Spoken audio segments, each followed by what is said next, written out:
Opinion Mumbai blasts to 2G scam challenges that explain prosecution failures in criminal cases. The acquittal of all 12 convicts in the 2006 Mumbai train blasts case by the Bombay High Court on July 21 has stunned the nation.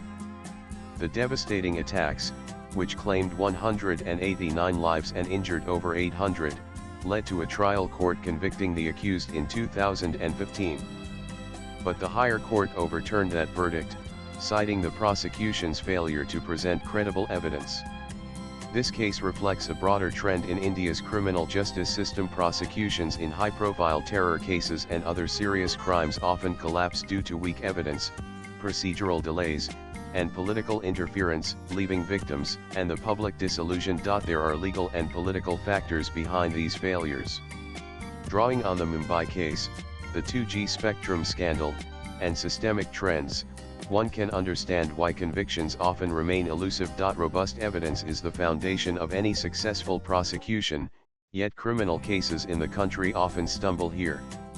In the Mumbai train blasts case, the Bombay High Court flagged unreliable witnesses, flawed identification parades, and inadmissible confessions allegedly extracted through torture. The prosecution couldn't even specify what type of bombs were used, an indicator of unpreparedness. This evidentiary fragility is not limited to terror cases. For instance, in the 2017 2G Spectrum case, all accused, including Araja and K. Kanimoji, were acquitted because the CBI failed to produce sufficient documents or reliable witnesses after years of investigation. 2019, the Center for Legal Policy report reinforces this view, citing uncorroborated testimonies and coerced confessions as recurring issues. Courts demand strong, verifiable proof. When agencies rely on shaky foundations, acquittals become inevitable. Another chronic flaw is the lack of a comprehensive witness protection law. Witnesses often retract statements or refuse to testify due to fear of reprisal. The Supreme Court has repeatedly flagged this issue, noting that laws like the Unlawful Activities Prevention Act (UAPA) offer only limited protection. In cases involving organized crime, threats from powerful syndicates further weaken the prosecution. Strengthening evidence collection and ensuring witness safety are thus essential reforms. The nation's criminal justice system is bogged down by procedural delays and inefficiencies, which undermine even the strongest cases. Investigations often involve multiple agencies, causing coordination failures. The 2002 Axe Hardham attack case is a clear example. The Supreme Court, in 2014, criticized the investigation's lack of diligence after a series of handovers between agencies. Special courts, meant to fast-track serious crime trials, often share space with regular courts, creating backlogs. The report points out that even high-profile cases under UAPA or MCOCA languish for years due to overburdened dockets and limited resources. The Mumbai train blasts case, for instance, took nearly 2 decades to reach a final verdict, long enough for evidence to degrade and witness recollections to fade. Laws like UAPA permit prolonged pre-charge detention up to 180 days, compared to 24 hours under the Criminal Procedure Code. Agencies sometimes detain suspects without building strong cases, assuming that the legal process itself serves as punishment.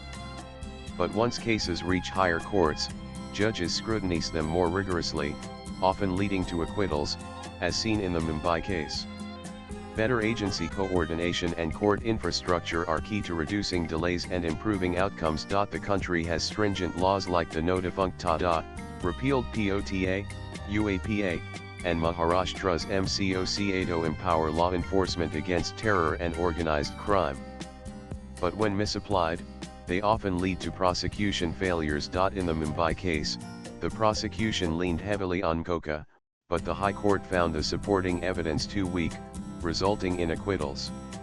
The report highlights that POTA review committees found no prima facie evidence in 1,006 out of 1,529 cases by 2005, indicating misuse. Under Section 43d5 of UAPA, bail is denied if courts see any reasonable ground for guilt. This leads to prolonged detentions without trial. However, higher courts remain wary of overreach. For example, In the 2007 Mecca Masjid blast case, all 39 accused were acquitted due to a lack of evidence beyond coerced confessions. Judicial skepticism is widespread, even in financial scam cases, where agencies detain suspects but fail to produce solid evidence. Judges play a key role. No matter how stringent the law, a judge's discretion determines its application. When evidence is weak, courts hesitate to convict, especially in an era where judicial outlooks are influenced by liberal constitutional values. The perception that the legal process is the punishment has become more entrenched. Agencies may use long detentions to pressure suspects, but without credible evidence, courts intervene, leading to collapses like that of the Mumbai case. Thus, the focus must return to meticulous evidence collection and responsible application of law. Political dynamics often complicate criminal prosecutions. Federalism-based conflicts between the center and states delay investigations. Agencies like the National Investigation Agency (NIA) require state cooperation. The controversial National Counter-Terrorism Center (NCTC) proposal failed after 14 states opposed it, citing threats to federal autonomy. Similarly, Gujarat's 2015 DOC bill was delayed due to a lack of presidential assent, stalling state-level efforts. Political alignments can also shape outcomes. The 2G spectrum case offers a telling example. On December 21, 2017, a special CBI court in New Delhi acquitted all accused, including A. Raja and K. Kanimojhi, calling the case baseless. The court noted that despite 1.5 years of waiting, the CBI failed to bring in evidence or witnesses. Judge Opsani expressed frustration, saying the agency couldn't care less. This came at a time when the DMK appeared poised for a resurgence after Jayalalitha's death, while the BJP, with actor Rajinikanth hesitating to join politics, seemed to seek renewed ties with M. Karunanidhi, its one-time ally during the Vajpayee era. Prime Minister Narendra Modi had even been photographed with Karunanidhi's family just months before the verdict. Was the CBI nudge to go soft on DMK leaders? Media trials further complicate matters. In high-profile cases, widespread coverage often convinces the public that an accused is guilty long before a court weighs the evidence. But judges aware of media excesses may be repelled by aggressive reportage, affecting their outlook. Public perception, shaped by these narratives, pushes agencies to act fast, sometimes cutting corners. But legal outcomes depend on facts, not headlines. Reducing political interference and improving sentry-state coordination are vital to restoring integrity in prosecutions. The outcome of trials often hinges on the quality of legal representation. There's a stark imbalance between well-resourced defense lawyers and overburdened or undertrained state prosecutors. To fix this, the nation must invest in the training and independence of public prosecutors.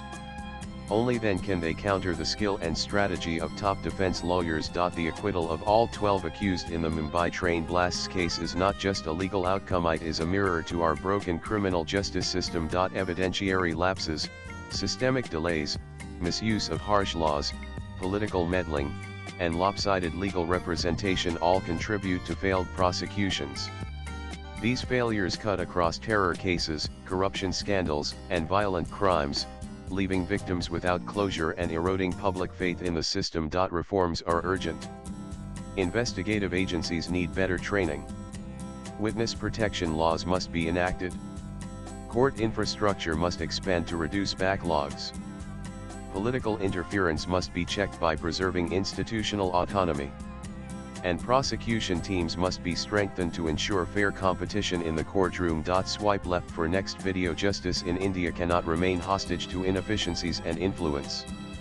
A legal system that upholds fairness, efficiency, and accountability is the only way to deliver justice and restore faith that those behind mass killings, like the Mumbai train blasts, will face the consequences of their crimes. The author is a senior journalist and writer.